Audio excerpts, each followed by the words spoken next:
ALB family, what's good? Coach Marcus Hodges here. Super excited today because I have 7 different ways to help you become a better basketball player. These 7 ways right here, if you really focus on, I promise you your game is going to get taken to the dive into each 7. But I want you to understand, be 100% at each trait. But if we can level everything you want, you're going to get out of it. Today, Coach Marcus Hodges, ILB family, 7 ways to become a better basketball player, man. Listen, the first trait is being able to be a shooter.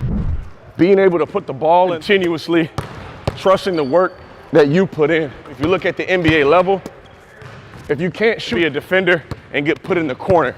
So I know most athletes don't want to be that, but you have to understand you got to be able to shoot the ball at a high level. Athletes is workout with maybe 75 makes, 100 makes. It really depends on how much time you have in the gym. But in reality, if you have a rebounder for you and you're working on shooting, shoot the shots that you know you can make. Because for that workout, you want to be able to build your confidence up through that workout. So at the beginning, you're already feeling good. The shot's been going in. You're shooting, seeing that ball go in. Remember, 3 is more than 2.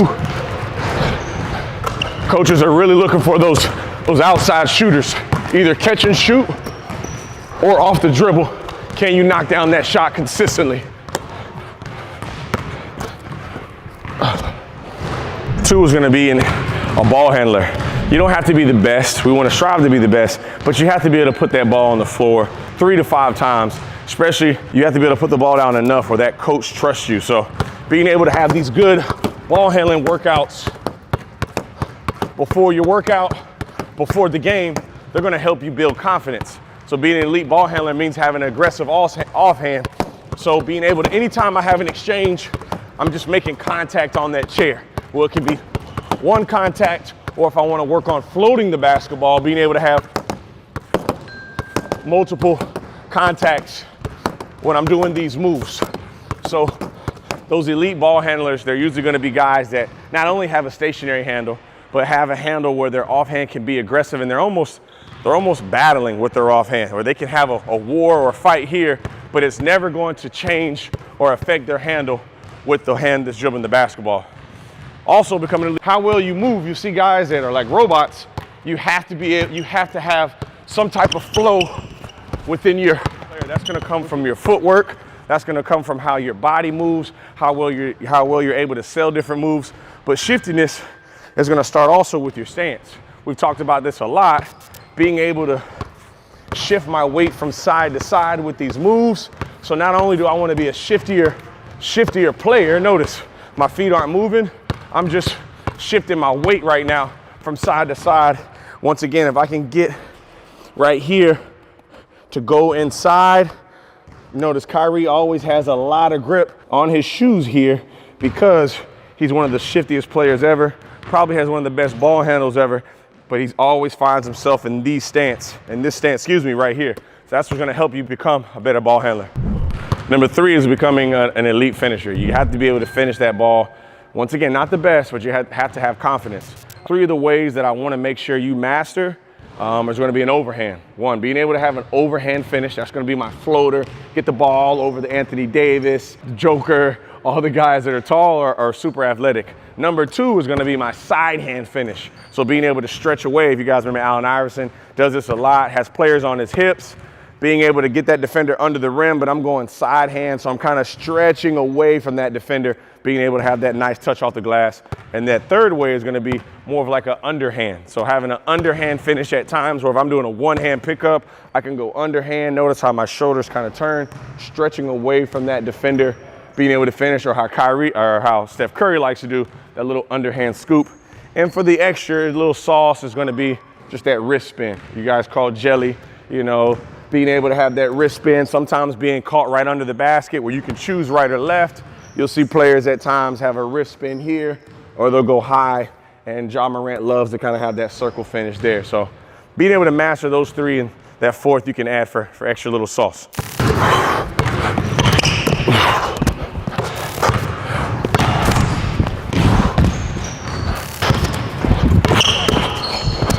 You get into the basket, just kind of imagine yourself finishing overhand, underhand,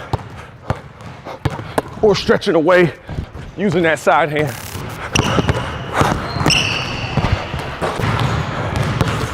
trying to master the art of finishing. For you guys' favorite, defense. Being an elite defender, one, has got to be a choice. You have to make a decision each and every day, each and every game, each and every practice that you're going to stop the person in front of you. Also understanding they're going to score at times, but you want to make it as hard as possible for them. You want to be able to give that offensive player zero room for comfort. You want your chest all in their airspace where they're having to really work just to get a step back, just to get to the lane or to get into a jump shot. Also, understanding players' tendencies. Understand what players do really well, and then understand what players aren't able to do well. If you're not able to go left, I'm trying to force them left. If they're not able to go right, I'm trying to force them right. Or if they're not really good shooters, I'm going under every single screen because I know at the end of the day, he's using that screen to try to get in the lane to attack or to try to make some type of play. So defense is your will, determination. You have to have basketball IQ. You have to understand tendencies.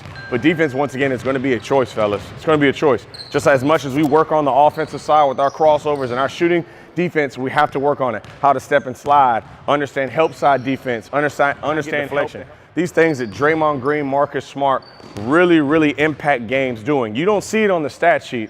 They might have 8 points, 6 rebounds, and the average baller today is, oh, I didn't have a good game, but you're not seeing they had 7 deflections. You know, you're not seeing that they altered 8 or 9 different shots, and that could be the game between a win or a loss. Something else that kind of gets overlooked at times in skill development, you have to be an elite passer, whether that's going to be our traditional two-hand pass that you have to master. You have to also master your bounce pass, that pass is only going to go about 3/4 of the way so it can hit your target on time and on target. You have to be a guy that can pass from one hand, whether that's going to be from your right hand or your offhand or weaker hand, but that pass still has to be roll. Being a guy, being a playmaker comes out of the screen, you have to be able to make this hook pass. Hook pass is coming right here where that defender is all up in your airspace. I can't pass in front, so as I'm driving, hitting that kick out, I have to be able to make a hook pass. I'm driving in this direction. Notice how the ball literally hooks right by my ear, shoulder goes to ear, boom, and I'm making I'm out of bounds. Players open all the way down court. I have to have enough strength to pass that ball all the way down court. If I'm in a double team, I'm a shorter player, something I can relate to. 5'10", 175. I'm getting double teamed a lot, or a taller player's guarding me. I'm gonna have to throw over my head, and it's gotta be strong, on time and on target.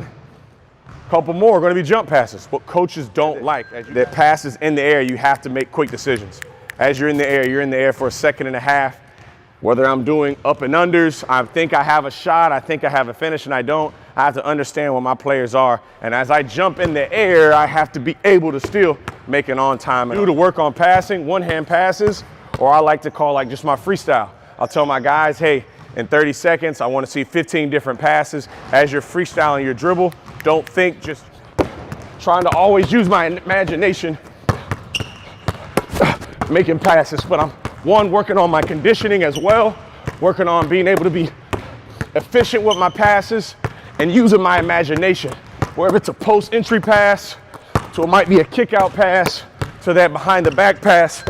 I want to have strength behind every single pass I'm making, but we got to have that be a focus when we're working on our skill and playing in those.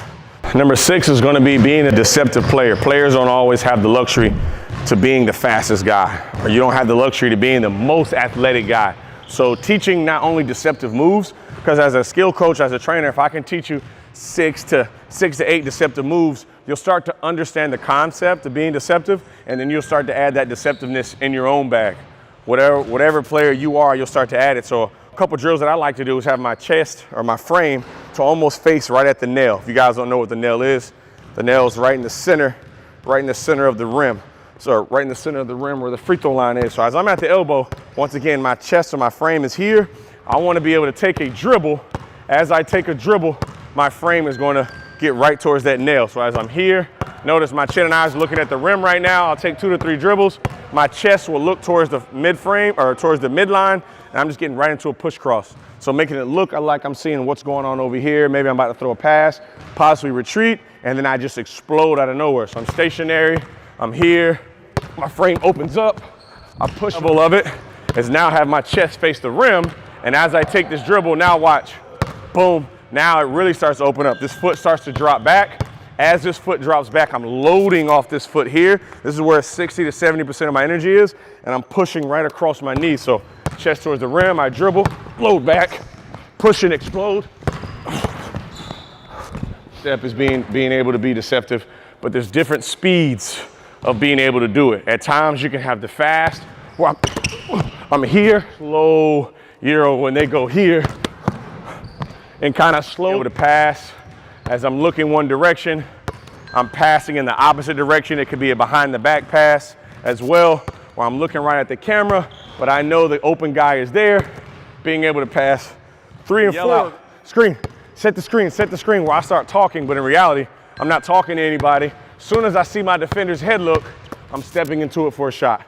Because as a shooter, I'm just looking for that window of opportunity to score. So, hey, set it. As soon as he looks, I get into it for my shot. And as they say, I'm gonna save the best for last. Look at the game, how you approach the game, how you react to wins and losses, and how you value your time on the sport. So a name that I'm sure everybody thinks about when they think of mentality is gonna be that Mamba mentality. Kobe Bryant, how he chops up his 24 hours, how he delegates his workouts to ball handling, to left side of the court, to the right side of the court, just the attention to detail, but understand, I want to maximize myself.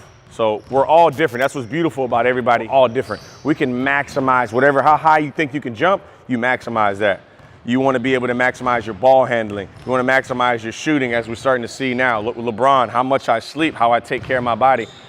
You might have been a player that you thought at the beginning you were going to play 5 or 6 years. Now you're playing 15 to 18 years because your mentality, your approach to the game is I want to eat healthy. I don't want to take as many cheat days eating. I want to really lock in. So perfect. Understand we're all going to make mistakes, but I think the beauty also is growth comes from those mistakes. You know, you learn, there's always a lesson. It's not a loss, it's a lesson. You always learn from those losses because there's a lesson in it. You know, like they say, when it rains, you won't have a tree unless it rains. Guys that have success at every level, I hate it for them because once they meet failure, they've never felt it before and they don't know how to react to it. So let's make sure we fail, we make mistakes, we learn from it so we can become better. The bigger the fail is, but also the bigger the lesson is. So if you follow these 7 ways a day, I promise you, you'll become a better basketball player almost instantly. But you have to be able to understand the 7 methods. Like we said, your Mamba mentality, delegate time for each and every characteristic and understand that you're not going to be perfect, but the beauty is you're going to make mistakes and get better. If you like